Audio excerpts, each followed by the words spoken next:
Hello, second grade, and welcome back to Writer's Workshop, where today we're going to be focusing back in on Owl Moon and something else that Jane Yolen does in her book.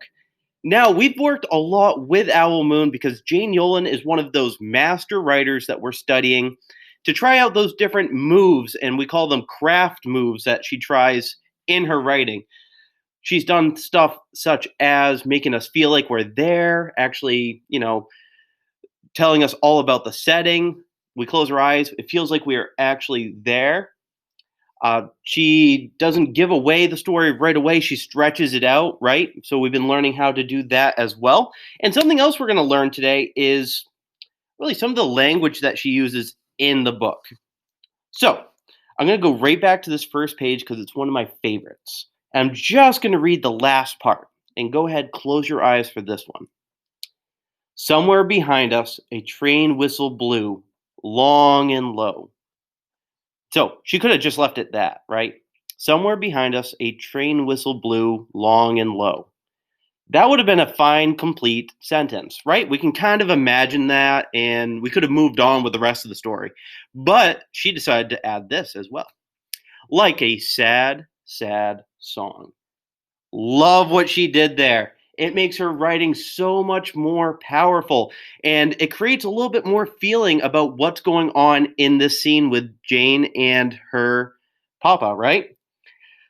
So, this right here, like a sad, sad song, whenever we have words like a, or we use words such as was as, or as a, like a, we call these comparisons, and they just bring out another level of our story. So we can write this one down as one of the comparisons that she uses with the train going on, right? A train whistle blew.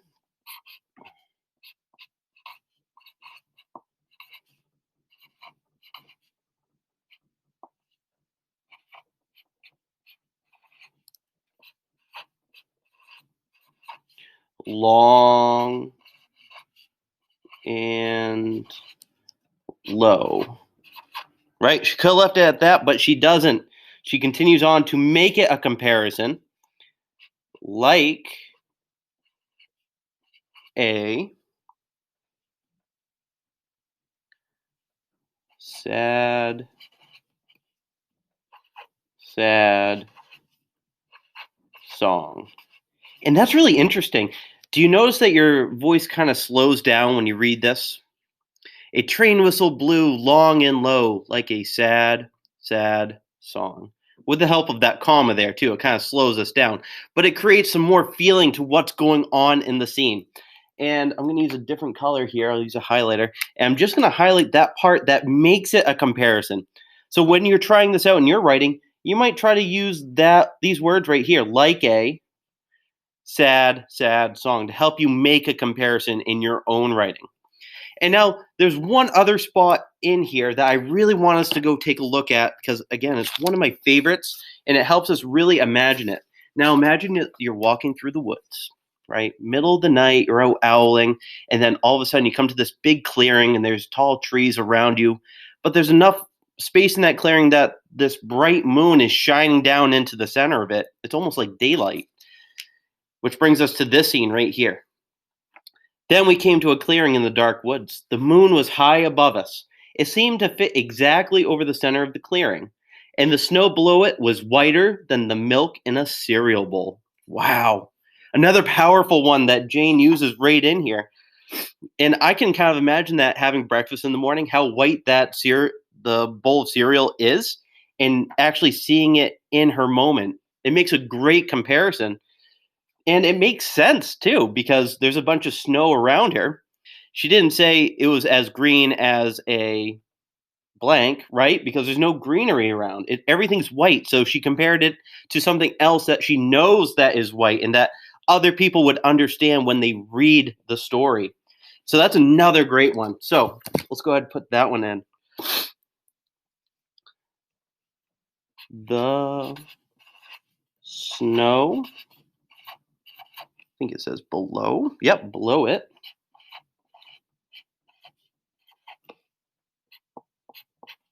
was whiter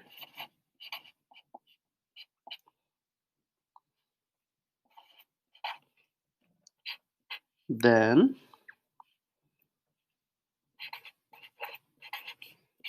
the milk in a cereal bowl. And the comparison for this one uses those words that I said before. Stuff such as was, then. Those words really help you make a comparison. Blank was as blank as a blank, right? We use those was and those as's all the time when we make comparisons. So the snow below it was whiter than the milk in a cereal bowl. And when we make these comparisons, we often use the senses all around us. Like this one up here, we use sound.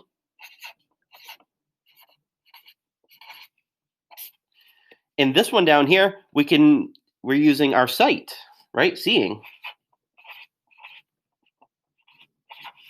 And for this one, we're using color as well. Seeing, and I can just put right below it color. So whenever you're thinking about using one of these craft moves, think about the senses.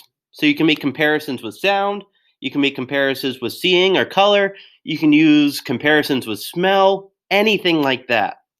So I've got this nice little chart for us for comparisons. I'll make sure to post this with the seesaw activity so you don't lose it. But I want you to take a look at one of my pieces of writing. So this is the one that I've been working on a lot with the birds. And we've already done a great job on the first page, and we added some setting like we're actually there. But I want to turn to the second page. And on this page, I tried to use a craft move, and I want to know what you guys think about it. So I'm trying this new craft move out with comparisons. You ready? As I gathered my things, the birds continued chirping as loud as giant turtles. I was wondering what all the fuss was about. Just maybe they were all in a chipper mood. Haha. They continued on as I made the short walk inside.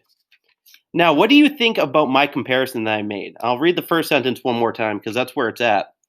As I gathered my things, the birds continued chirping as loud as giant turtles.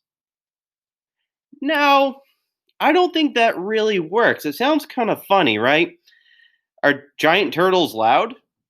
Maybe sometimes.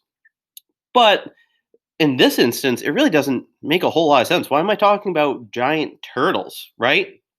I'm making a comparison for the sound of the birds, and that's great, but I should probably rethink about what am I comparing it to, and does it make sense for my story?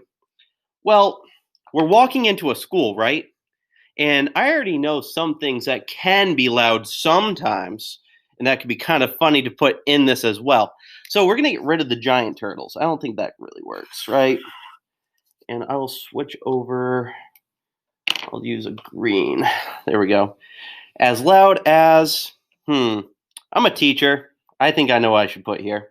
As loud as a, oh, you can't really see that, can you? A little bit orange.